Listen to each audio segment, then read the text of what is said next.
Hey everyone, welcome back. Today's video could have a ton of different titles. It could be makeup that makes me feel my most confident, makeup that makes me feel the most like myself, the most beautiful. It could be a long wearing makeup tutorial, or it can just be the makeup that I wore every day at Coachella. I posted a festival makeup lookbook and I'll link it on the screen above. And I basically used it as a trial run for all the different makeup looks I wanted to do at Coachella. And I did none of those. This year, I really honestly went for just feeling like myself, being really natural, really comfortable. And ironically, this was the year I got the most compliments I've ever gotten. So I'll definitely be posting a little style recap. And now let's get into the makeup look. So this is gonna be a little Coachella recap video. And honestly, the base product that I used every day was the ColourPop Pretty Fresh Concealer. And I just put it here, here, here, here, and a little bit down my neck. I barely wanted any coverage on my face. I just wanted a little bit of concealer. You know, it's kind of annoying when you're in the desert and you're in 100-degree weather and you have like a bunch of foundation on. You just don't want that feeling. Unfortunately, I ran out of the ColourPop Pretty Fresh Concealer, so I'm just gonna use a little bit of Armani Luminous Silk in 4.75 with my Makeup Forever 109 brush. And this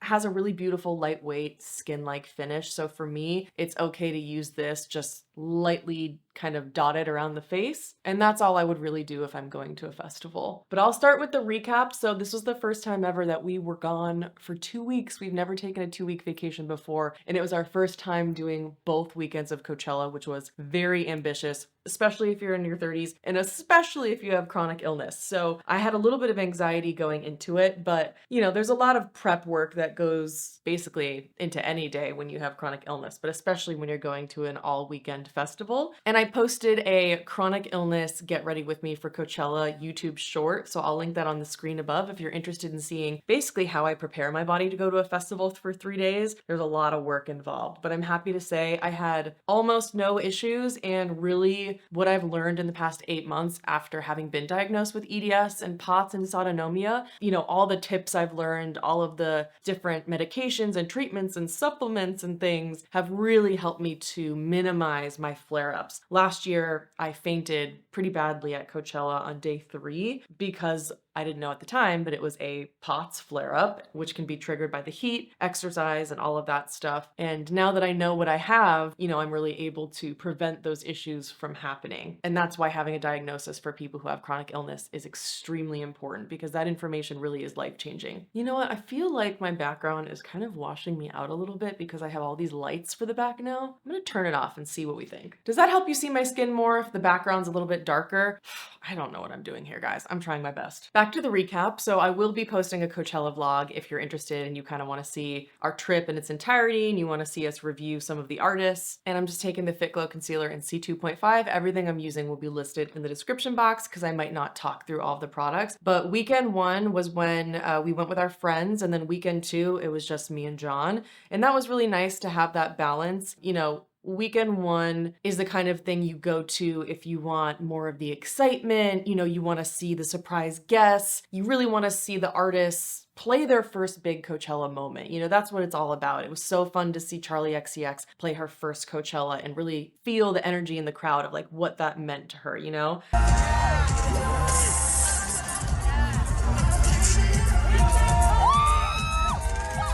Those are the moments that we absolutely live for, and you don't get that as much on weekend 2 because the artists have already played weekend 1. The other thing that happens on weekend 1 of Coachella is that's when there are more influencers and there's more parties. There's like the Revolve Fest or whatever they call it. There is Neon Carnival, which is an after party, which is great. So weekend 1 is more about the party and weekend 2 is definitely much more about the music.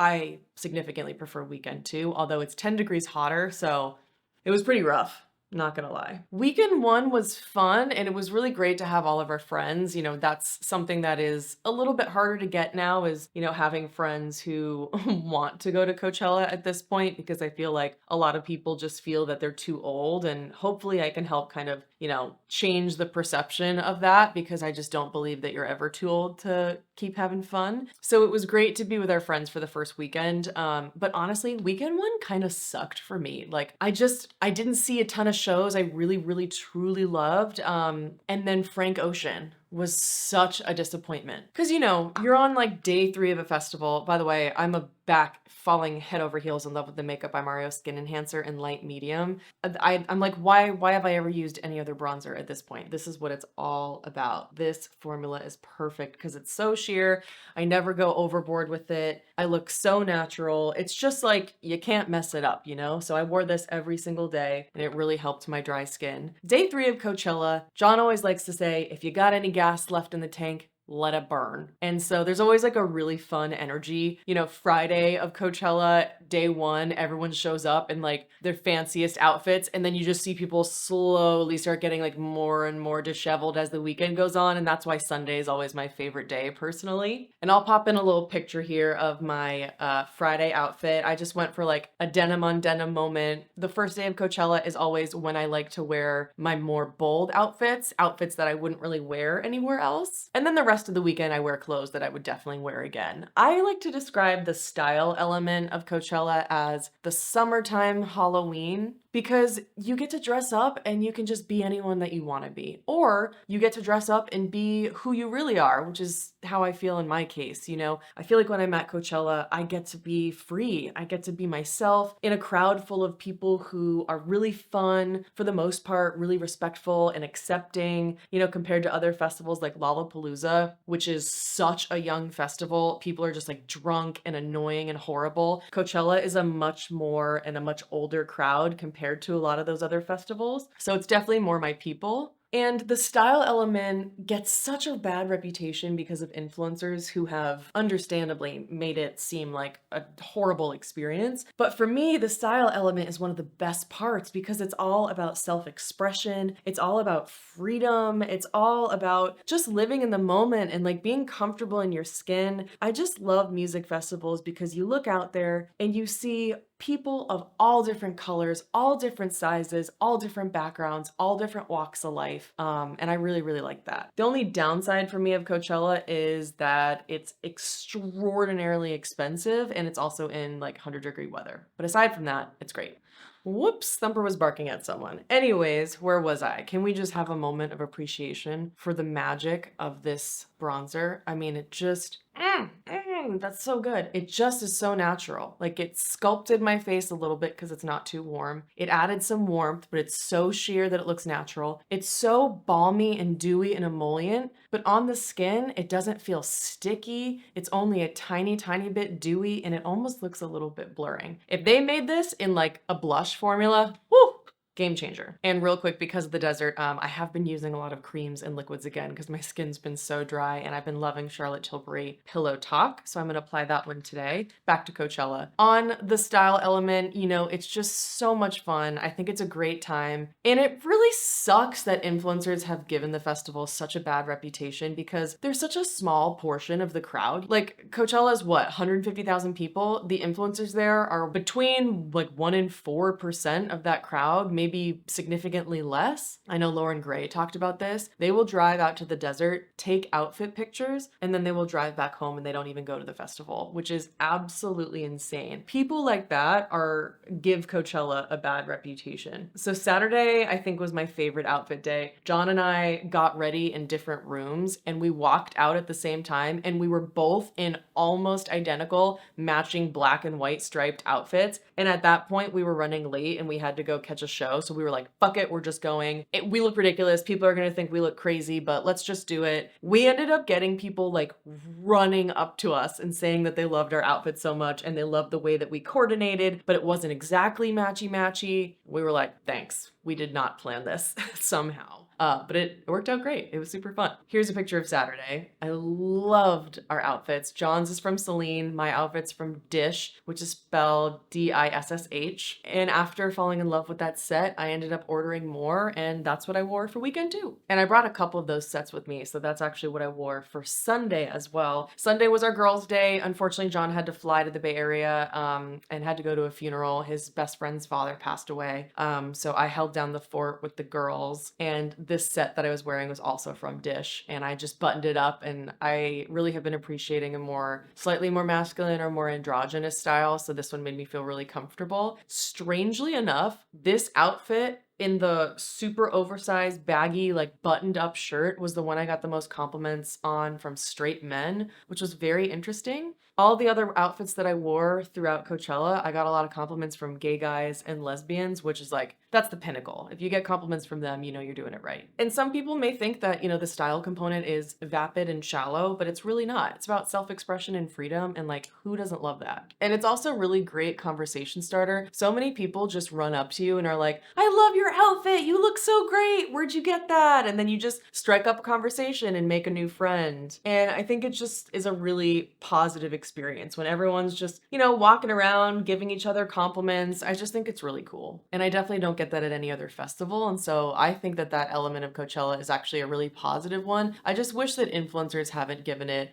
such a bad name. You will go around the festival and you'll see girls with like tripods out taking pictures, but just ignore that. Like, who cares? Just walk around them. It's not like they ever add anything negative to the crowd. It's just like, okay, you see someone taking pictures. Who cares? Does that really interfere with your life? Not really. But weekend one was a bit of a disappointment. I didn't love the headliners. I thought like Blackpink, I thought that they did a really good job and the choreography was just absolutely incredible. But weekend two was where it was at, because Frank Ocean did not come through for us on day 3. Think about it this way. Day 3 of the festival, you're just like faded. It's been 100-degree weather. You're so tired and everyone's just out of it, Frank Ocean makes us wait over an hour. Last performance of the entire weekend. Everyone's now like worried about getting home. It's starting to get late. And then he comes out there and delivers the weirdest performance I have ever seen. Everyone in the crowd was just like looking around. Is this happening? Are you guys also confused? Are you getting it? No one's getting it. Okay. In the beginning, it was just a bunch of people like walking around him rapidly. We couldn't even see him singing, and he had like put himself in this tiny little box, so really no one could see him. And then eventually he did start performing a little bit, and he would, break out into one of his songs that we all love. But then he would abruptly end the song and start doing some random aggressive DJ set. And then at one point he put the mic down and was just doing this and playing his music. It was very erratic. It was very weird. It was like when you're paying $500 for a general admission ticket, or you're paying $1,200 for a VIP ticket, you expect the artists to deliver. I think that's what people also don't understand about Coachella, is that compared to other festivals, if you haven't been, you don't know why it's so expensive. For me, it's totally worth it because you get all these extra amazing amenities. It's basically like an adult playground. Like, it's not even just a music festival. There's so many incredible art installations. There are all these beautiful beer gardens. There's this rose garden. I'll put in a clip here of the VIP rose garden, which is next to the Mojave tent. It's beautiful, and it's just filled with hundreds and hundreds of different roses. And they bring in vendors from LA, which is really fun. Bar Flores was there, which is a bar I used to live near in Echo Park. And they had this amazing little pop-up that had soup dumplings that I loved eating once the temperature dropped. Right next to that, they had a natural wine bar with the most amazing orange wine. It was so good. So what you're getting when you pay for like a ridiculously expensive festival like this is you're getting like a real experience. You aren't just getting a music festival. And sometimes I like the grimier festivals, like for example Portola, that's put on by Golden Voice. Portola in San Francisco was super chill, no amenities, basic, zero cell service. It's cold, it's windy. No one is going for fashion because everyone is freezing their dicks off. It was such an awesome experience on the flip side because it was like an OG festival experience. So I love all of them. I love all different types of festivals. It just kind of depends on your budget and your preferences. But Coachella is one of the most beautiful places on earth, and it's just always so much fun when we go. Interestingly, the only highlighter I've been wearing for a month straight is the Vive Cosmetics Skin Dew. Oh, it's amazing. It comes out like this thick, kind of tacky, like metallic chrome gold color. Smells strongly of vanilla marshmallow. It's really lovely. And just look at how crazy shiny that is. It's almost intimidatingly shiny, but it was the perfect texture in the desert when my skin was so dry and parched. I didn't want any powders. I didn't even want a highlighter that was gonna set down, which is so unlike me because I needed all of that extra dew that I could get. And this does set, but it still stays kind of moisturizing and slightly, just ever so slightly dewy on the skin. And then you just get this beautiful glow. Right now, this is my #1 highlighter. I cannot get enough of it. But back to the festival, weekend 2 was very much improved. I get a little bit of social anxiety even when I'm around my friends who I love and who understand me and support me. I still get social anxiety because I did the festival almost entirely sober this year, which I also did last year. Basically, in order to get through the 100-degree weather, I have to be sober. Otherwise, I'll faint again and it's bad for everyone. Nobody wants that. And then I have to go home and it's horrible and I ruin the whole weekend. So now I have to be sober in order to enjoy myself and make it through the festival. And it sucks. There's a little bit of grief involved in that. Like I want to let loose and party with everybody else, but my body just doesn't allow it anymore. And so at times, I really felt like the odd person out, and it felt very isolating that everyone was like, getting fucked up and having a fun time and partying and being careless. And I'm over there like, okay, how many more hours do I have until the sun drops so that I can figure out how much time I need to drink lots of water and electrolytes and take my salt pills and sit down in the ADA section so that I don't pass out. When you have chronic illness, you just make all of those adjustments. And I think a lot of people end up not going to things and staying home because of that. But I'll be damned if chronic illness gets the best of me. I won't let it get in my way of having fun. Real quick on the eyeshadow, the only eyeshadow I ever wore was the Violette FR Yeux paint in the shade To Do? I don't know, something like that. And this is definitely my current favorite eyeshadow and eyeshadow color. As much as I'm obsessed with the Kulfi ones right now, my go-to for my whole life has always been just like a slightly warm, chocolatey matte brown. It makes me feel my sexiest. And so this is what I did every day, which is a little dot of Urban Decay Space Cowboy on top. And this shit, once it's on, does not budge. It lasts all day. And as you can see, there's so much pigment. It like never ends. And so before it sets, I'm just gonna kind of blend that up to the brow bone because I do have slightly hooded eyes. And so I do like to add this kind of gradient effect up to the brow bone. So it gives me the appearance of having more lid space than I really do. Weekend 2 was a blast. I saw Ethel Cain for the second time. Oh my God, she's so good, you guys. If you don't know Ethel Cain, I feel like I need to do a whole different video on her. I'm just gonna give you the 2-second overview, which is that Ethel Cain was born a man in rural Florida by the name of Hayden, which she still goes by. And she created the persona of Ethel Cain, who is this woman from rural Alabama who gets involved in these twisted, toxic relationships. And Hayden was raised in a Southern Baptist home in rural Florida and was raised in that really religious community, but then came out as a trans woman in, was it 2020 or when she was 20? I'm not sure. But her music is really both a kind of love letter to her religious roots and to Americana in general, while also being super honest about the trauma and the toxic traits that come with both of those. So her music has a really awesome dichotomy between the way that she was raised and, appreciating a lot of those qualities of the South, of her rural community, of her Southern Baptist roots, while also being very open about the toxic nature of that and feeling, pretty much like an alien in those communities. And so I think her music has been a real safe space for a lot of people. And she also is just incredibly talented and has an unbelievable voice.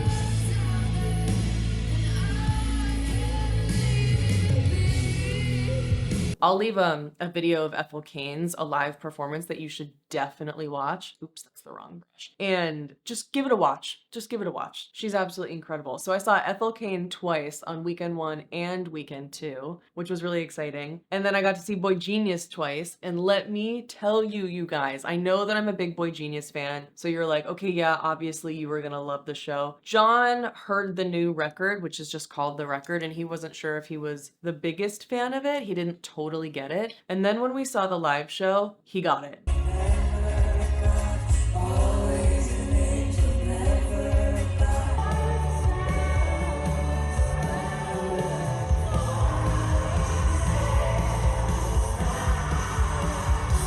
And he was like, this is the best rock show I have ever seen. And we have gone to a lot of concerts. We've seen a lot of rock shows. I'm telling you, if you can see Boygenius in your area, definitely try to check them out. They are putting together one of the best rock shows I've ever seen. It is truly, truly phenomenal. It's practically theater. It's so beautiful. And by far, the highlight of Coachella for me was on Friday night of weekend 2. John and I were dancing at Despacio, which is a disco club that was founded by Too Many DJs and James Murphy. And if you don't know, James Murphy is the singer of LCD Sound System. So John and I are dancing in Despacio, and there's this beautiful, huge disco ball, and the lights are really dark, and it's just so much fun. The music is really hitting, and we're just dancing in our own little thing. James Murphy's like spinning in the back, which is the coolest thing ever. And the whole club is just centered around the disco ball, and everyone is dancing inward in a circle, which is really cool. They dim all the lights in front of the DJ, so you can't even really see who's spinning. So instead of it being about the person who's spinning the vinyl records, it's all about just being centered around the disco ball. And so we're dancing, we're having the time of our life. We're like,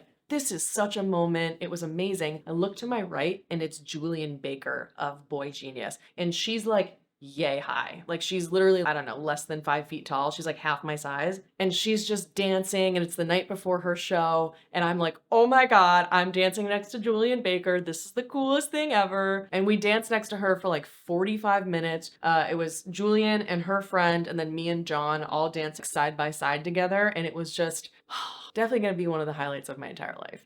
It was just really cool to see an artist enjoying Coachella and really exploring it and all of the wonderful things that it offers. It's cool to see artists doing that. And I was too chicken shit to go up to her. Despacio is very, very loud. I would have had to be like, Julian, I love your music! And that would have scared the shit out of her. But what else am I going to do? Look at her and be like,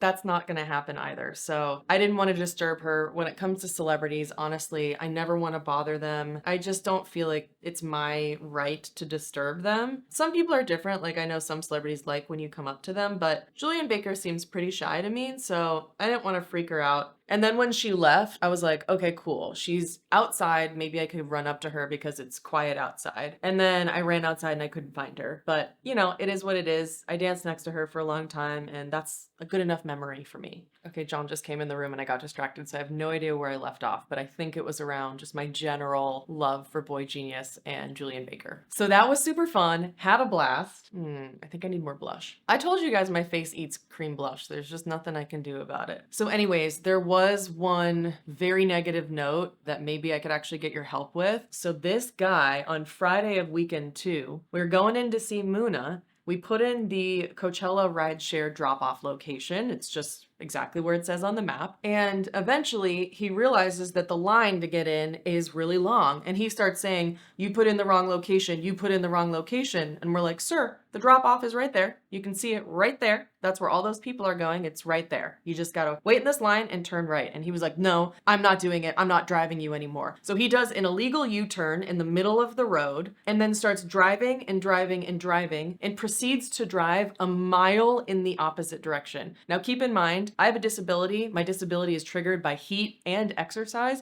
So I start freaking out. I tell him I have a disability and he says, you don't have a disability. What disability? I saw you walk in the car. You liar. Literally says that to me. I am instantly triggered more than I've like ever been instantly triggered in my life. I feel this like rush of heat and anger and fear and just like, I'm just like bewildered that I'm hearing this come out of this guy's mouth. And then I start like crying and I'm like, I have a disability. I need to get out of the car. Let me out of the car. And I keep saying, let me out of the car. I cannot believe that he just told me that I don't have a disability. The crazy thing about it is the entire car ride on the way there, John and I were talking about how it would be really cool to film a disability vlog for Coachella and film all of the accessibility services, what you get access to, what needs improvement. And we thought it could be really cool to put on YouTube for the disabled community. And I'm like, bro, did you not hear our entire conversation? So that was just horrible and bizarre. So he proceeds to drive a mile in the opposite direction, which means now we have to get from his car all the way to the rideshare drop off, which is still a mile from the festival. So now he's forcing me to walk 2 miles in like 98-degree weather. And I start panicking because I know what happened to me last year when I had to walk too far in the heat. I ended up fainting and I had a really really bad POTS episode. But it's extremely scary, and I knew what could be coming for me that day if I was forced to do that walk. And I start screaming bloody murder. I'm screaming louder and harder than I've ever screamed in my entire life. Meanwhile, John's saying he's a 100% service disabled veteran. We're like, let us out of the car. There are plenty of places for this guy to turn around. Like all the traffic's going in the opposite direction. It's just our car on this road on a 2-lane street. He could have pulled over at any point and let us out on the sidewalk. And he said, no, I'm taking you to a parking lot. I'm recording him. He's recording me. And eventually I realized that he was not going to let us out of the car. So I opened the car door mid-ride, and then he slams on the brakes and lets us out. And I was bawling. I've never been so like instantly traumatized like that. I was hysterically crying, and it was the kind of crying where I wasn't even crying. Waterworks just kept running out of my face, and I couldn't stop it for 2 hours after that. Like even into the Muna show that we were able to get into, I was still like had tears coming down my face. I couldn't stop it. Like it was just this physical reaction I had no control over. Even when I wasn't like emotionally crying anymore, I was still crying. It was the most bizarre thing I've ever experienced. So Lyft is refusing to do anything. They only have given us his first name, which was Georgie. They won't give us his last name. They won't give us his license plate. Since he canceled the ride, we can't even see the ride in our Lyft app. And anytime we contact Lyft about it, we just get an automatic message saying someone will be in touch. We're traumatized by the experience as people who both have disabilities. We want to get this guy fired for discrimination. It was extremely traumatic. I don't know what to do, but I just don't want to let this guy get away with it. I don't want to let this guy drive anyone else who has any kind of chronic illness or disability of any sorts. His behavior was absolutely unacceptable. And unfortunately, this just shines a light on the experience of what it's like to have a disability and what it's like to have chronic illness that's invisible when you look able-bodied. You know, I've had experiences throughout my whole life where I've had to have society treat me and look at me a certain way, even though I know inside that I'm different. And to have this experience where someone is to my face calling me a liar, saying that I'm not disabled. Yeah, I'd never quite felt the like gaslighting or the discrimination as hard as that moment. So I would really like to know if anyone has a contact at Lyft, like a real human being we can talk to about this, if there's any action that we can take against this guy. How do we get Lyft involved? Obviously, they don't want to deal with any issues, so they're not gonna help us out, and they're basically just completely ignoring us. There's gotta be something. I don't know. I'm gonna look into it today when I have time, because it's really upsetting and he should not be on the road. But let's try to go back to a positive note instead of ending on that note. I definitely don't want to make this video burner and super womp womp, even though that was a very stressful and traumatizing experience for us. But anyways, on that day on Friday, we saw Muna, which was great.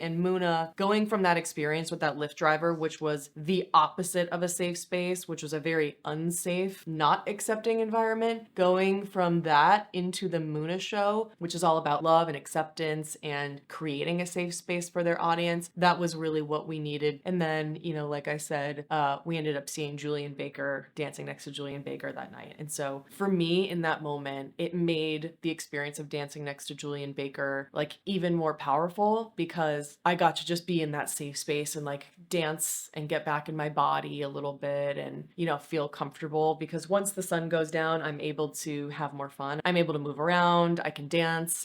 During the daytime when it's super hot, I pretty much just have to sit in the ADA sections. Otherwise I risk passing out. But then Saturday weekend too, we had a blast. Again, I saw Ethel Cain for the second time while John went to go see Mathame and Kenny Beats. So it was cool. We got a little solo time, and there were 2 girls in line ahead of me at Ethel Cain, and their groups also didn't want to go to Ethel Cain. And so we just formed a little like solo girl group, and it was cute. They were both like in their early 20s. So I was just being their little Coachella mommy. And that was really beautiful and sweet. It was a special moment when you just randomly meet friends and like meet cool people. And we got to see Rosalia that night. We got to see Boygenius again, which was just absolutely incredible. And then on Sunday, we had such a good time because Frank Ocean was replaced as headliner, thank God. And they brought in Blink 182, who did a surprise set weekend one at a smaller stage, but it was so packed and it was so hot at the time that they played that I wasn't able to see them because, again, I can't watch any of the shows outside until the temperature drops. So if you don't know Coachella, some of the venues are indoors and they're smaller and they're air conditioned. So during the daytime, I go to those to avoid passing out. And then once the temperature drops, I can be outside, which is great. So I was really happy that I finally got to see Blink 182 and they brought it out. I heard that it was their first show with Tom back. They sounded and looked like they hadn't aged a day. I mean, my God, Travis is a fucking savage, dude. Oh my God, watching him drum live was just like one of the coolest experiences. Never thought I'd be able to see him live. And they just sounded incredible and we were all just like headbanging and we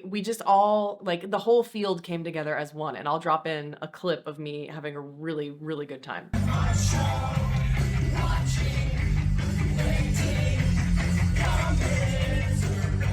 Now I'm going to show you this clip, which was my favorite because I ended up bawling my eyes out to Blink 182.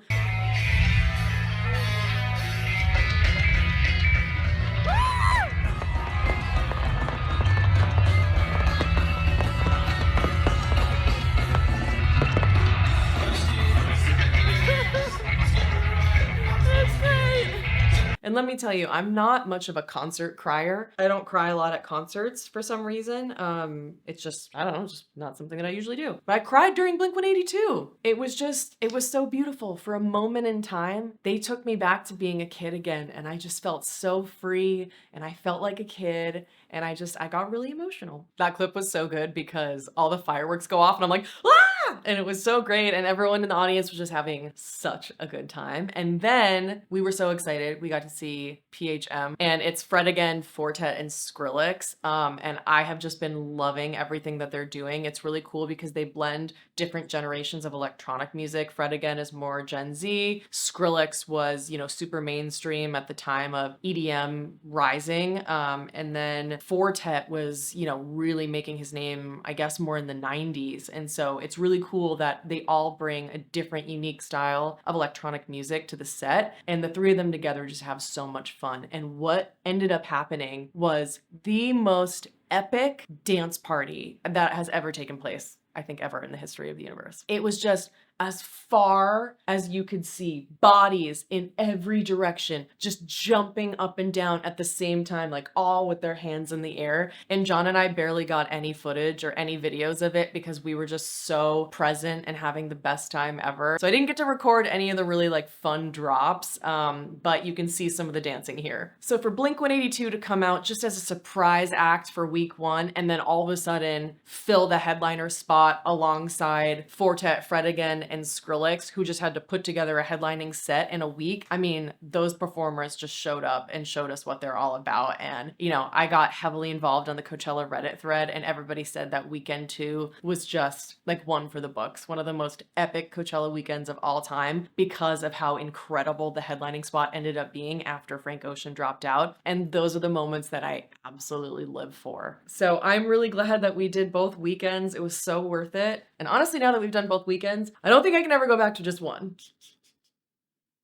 And every day I did use my Hydro Grip setting spray from Milk. And then I would alternate between 3 lip products. Usually I would use the Charlotte Tilbury Happy Kiss in Pillow Talk for like a punch of a rosy color. And because this one is the most occlusive and in that really dry desert air, it's nice to have something so nourishing. But I sometimes would also use the Hourglass Phantom Volumizing Glossy Lip Balm and Slip, or the Rowan Liquid Lip Balm and Charlie, which are all just beautiful different variations of like roses and pinks. Now I'm gonna turn off my lights so you can see the makeup a little better. So I don't actually know if you can see this any better. I think maybe you can, but this is the makeup I did every day for Coachella. Sometimes I would pop on a little bit of Urban Decay Space Cowboy for just a little bit of glitter. But this is the makeup that just makes me feel my best. It's colors I feel are most suited for me, and it's all really long wearing stuff. I know it's a very simple look, but you know, sometimes that's just what you feel best in. I hope you enjoyed this very long, very chatty get ready with me, even though the look is so simple. I hope I've maybe helped to change your perception of Coachella a little bit. I know it's not for everyone, but it is also absolutely not the stigma that everybody thinks it is. And if you want to see more of that, you can check out my upcoming Coachella vlog, and I'll leave my personal channel linked above if you'd like to go over there and subscribe. I'm posting over there a lot more now. I did an embryo freezing vlog and shared everything that you need to know if you're going to freeze your eggs. I've talked all about how I'm not ready to have kids. I just filmed a whole video yesterday for my personal channel about like all the different ways I just want to blow up my life and all the changes that are going to be happening soon. So if you're interested in life updates, definitely follow the personal channel. And I'm also about to post my chronic illness story part 2 over there, and that will be where all of my chronic illness content will live. So if you're interested in hearing about that kind of stuff,